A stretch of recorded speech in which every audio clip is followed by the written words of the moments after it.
আসসালামু আলাইকুম সুপ্রিয় শিক্ষার্থী বন্ধুরা, আশা করি ভালো আছো। আজকে আমি তোমাদের সামনে আলোচনা করব 2025 সালের ঢাকা বোর্ডের সাফিক্স এবং প্রিফিক্স এই টেক্সটটি নিয়ে।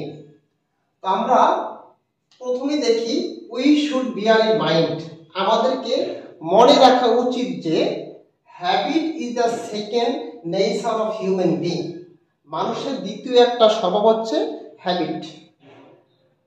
If anyone becomes accustomed to good manners, তাহলে এখানে এই যে becomes রয়েছে, এই becomes-টা হচ্ছে লিঙ্কিং ভার্ব। এই লিঙ্কিং ভার্বের পরে সাধারণত লিঙ্কিং ভার্বের পরে বসে অ্যাডজেক্টিভ। কি বসে? অ্যাডজেক্টিভ বসে। accustomed এই শব্দের অর্থ অভ্যস্ত। তাহলে এই accustomed শব্দটাকে আমরা যদি অ্যাডজেক্টিভ করতে হয় তাহলে লিখতে হবে accustomed। accustomed আমরা জানি ভার্বের ফার্স্ট পার্টিসিপল ফর্ম, এটা অ্যাডজেক্টিভ হিসেবে কাজ করে। accustomed to good manners, যদি কোনো ব্যক্তি ভালো স্বভাবের সাথে আচার আচরণের সাথে যদি অভ্যস্ত হয়, he can't behave with anyone, সে কার সাথে করতে পারে না, কেমন আচরণ করতে পারে না, তাহলে বিহেভটা হয়ে যাবে মিসবিহেভ, সে কার সাথে খারাপ আচরণ করতে পারে না, মিসবিহেভ। তাহলে আমরা এখানে দিব বিহেভটা হয়ে যাবে মিসবিহেভ। বিহেভ অর্থ আচরণ করা, তাহলে কেমন আচরণ করতে পারে না, খারাপ আচরণ করতে পারে না, যদি তার ম্যানারটা ভালো থাকে। তাহলে এখানে দেখো কান্ট, এই কান্ট এই মডাল অক্সিলারি ভার্বের পরে সাধারণত মূল ভার্বের প্রেজেন্ট ফর্ম বসবে। এখানে প্রেজেন্ট ফর্মই আছে, কিন্তু অর্থের সাথে সঙ্গতি রক্ষা করার জন্য আমাদেরকে এই শব্দের বিপরীত শব্দ এখানে ইউজ করতে হবে। সে মিসবিহেভ কার সাথে করতে পারে না যদি সে ভালো ম্যানারের সাথে অ্যাকাস্টমড হয়। So moral educate is important। আমরা দেখব এই moral শব্দটা হচ্ছে অ্যাডজেক্টিভ। moral শব্দটা হচ্ছে অ্যাডজেক্টিভ। অ্যাডজেক্টিভের পরে সাধারণত যে শব্দটা বসবে সেটা নাউন হিসেবে বসবে। এখানে এডুকেট শব্দটা হচ্ছে ভার্ব, এই ভার্বকে করতে হবে নাউন। এডুকেট শব্দটা রয়েছে ভার্ব, এই ভার্বকে নাউন করতে হবে, তাহলে moral education হবে। education, moral education is important from the early part of life, জীবনের একেবারে শুরুর থেকে চাইল্ড মাস্ট বি টট, শিশুদেরকে শিক্ষা দিতে হবে।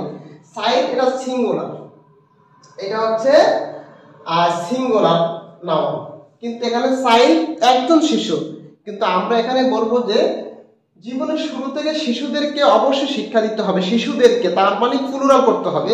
তাহলে চাইল্ড এই সিঙ্গুলার শব্দটাকে প্লুরাল করতে হলে হয়ে যায় চিলড্রেন। চিলড্রেন শিশুদেরকে, একজন শিশুকে, আমরা সকল শিশুদেরকে প্রশিক্ষণ দিতে হবে বা শিক্ষা দিতে হবে। চিলড্রেন মাস্ট বি টট, তাদেরকে শিক্ষা দিতে হবে। The differ between right and wrong, সঠিক এবং ভুল, ঠিক এবং ভুলের মধ্যে পার্থক্যটা কি। এই জায়গায় আমরা ই নম্বরে কি ইউজ করব, এখানে খেয়াল করো যে আর্টিকেল রয়েছে দা, দায়ের পরে যদি একটি শব্দ থাকে এটাকে অবশ্যই নাউন করতে হবে। ডিফার অর্থ আলাদা করে, এটা হলো ভার্ব, কিন্তু এই দায়ের পরে আর্টিকেল এ এল ডি এর পরে যদি একটি শব্দ থাকে সেটাকে অবশ্যই নাউন করতে হবে। সেক্ষেত্রে ডিফার এই ভার্বের নাউন হচ্ছে difference.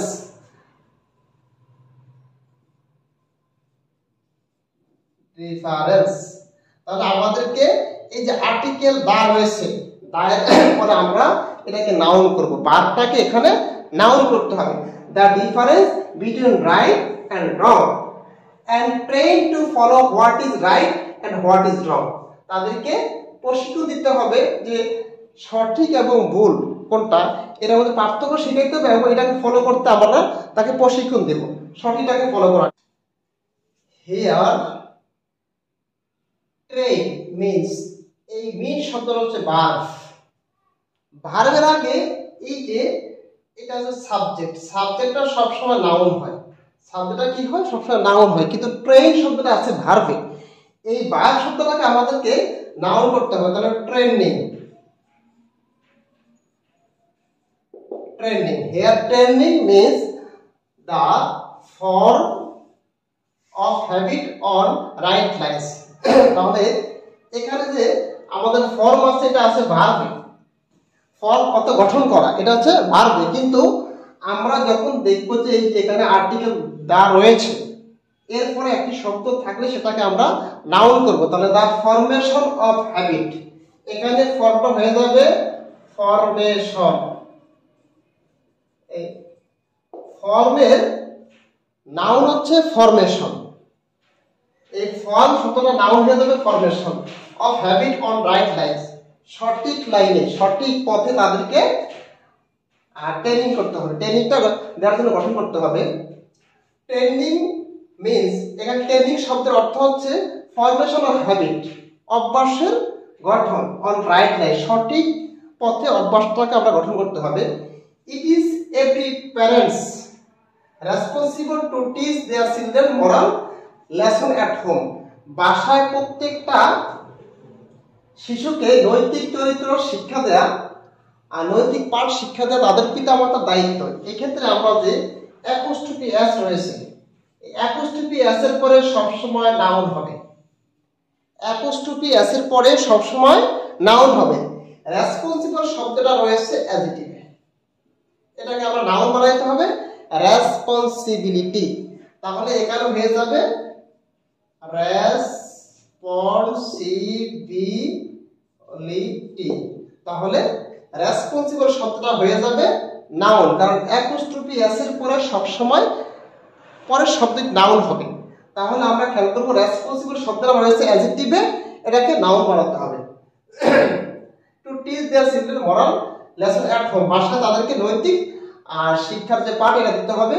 They also have to sure, এখানে শিওর শব্দটা রয়েছে অ্যাডজেক্টিভে, কিন্তু আমাদের এখানে হ্যাভ টু, এই টু এর পরে ভার্বের প্রেজেন্ট ফর্ম বসাবো, টু এর পরে ভার্বের প্রেজেন্ট ফর্ম বসবে, কিন্তু এখানে যে শব্দটি রয়েছে এটা রয়েছে অ্যাডজেক্টিভে। তাহলে শিওর, শিওর এই শব্দটাকে আমরা ভার্ব বানাইতে হলে এটার ভার্ব হচ্ছে এম শিওর, এম শিওর, শিওরটাকে আমরা এনশিওর করে ফেলবো, কারণ হচ্ছে টুর পর এখানে ভার্ব বসানো লাগবে, কিন্তু যেই শব্দটি রয়েছে সেটা রয়েছে অ্যাডজেক্টিভে, এই শিওর অ্যাডজেক্টিভ শব্দের ভার্ব হচ্ছে এনশিওর। তাহলে to ensure that their children don't mix with any bad company, তাদের ছেলেমেয়েরা যে কোনো খারাপ সঙ্গীর সাথে না মিশে এটা তাদের কি করতে হবে, নিশ্চিত করতে হবে। দি মোরাল টিচ, মোরাল শব্দটি রয়েছে অ্যাডজেক্টিভ, এরপরে শব্দটি হবে নাউন, এই শব্দটি কি লাগবে, নাউন লাগবে, অ্যাডজেক্টিভের পরে এই শব্দটা লাগবে নাউন। তাহলে মোরাল টিচিং, মোরাল টিচটা আছে টিচিং হয়ে যাবে। মোরাল শব্দটি রয়েছে অ্যাডজেক্টিভে, এরপরে শব্দটি আমাদের নাউন লাগবে, তাহলে টি শব্দটি রয়েছে ভার্বে, তাহলে এই ভার্ব টিচ শব্দটার ভার্ব হচ্ছে টিচিং। তাহলে moral teaching at an early age will help them become good citizen in future, ভবিষ্যতে ভালো নাগরিক হতে তাদেরকে সাহায্য করবে। তাহলে সুপ্রিয় শিক্ষার্থীরা, তোমরা যদি এভাবে অর্থ বুঝে এবং আমাদের গ্রামারের রুল অনুযায়ী প্রত্যেকটা বোর্ডের এই কোশ্চেনগুলো সলিউশন করো, তাহলে দেখবে যে ফিউচারে তোমরা আর কোনো সাবস্ক্রিপ্টিভ নিয়ে সমস্যায় পড়তে হবে না, সঠিকভাবে গ্রামার রুল মেনে তোমরা অ্যান্সার করে আসতে পারবে। এই জন্য আমাদের অর্থ যেমন দরকার, এরকম গ্রামারের রুলটাও দরকার। এইভাবে আমরা এগিয়ে যাব। সামনের যেই প্র্যাকটিসগুলো রয়েছে, সামনে যে বোর্ডগুলো রয়েছে, এগুলো আমরা প্র্যাকটিস করবো নিয়মিত। আর তোমরা নিয়মিত আমাদের এই চ্যানেলটা ফলো করলে আশা করি তোমাদের সমস্যাগুলো সলভ হয়ে যাবে। ধন্যবাদ সবাইকে।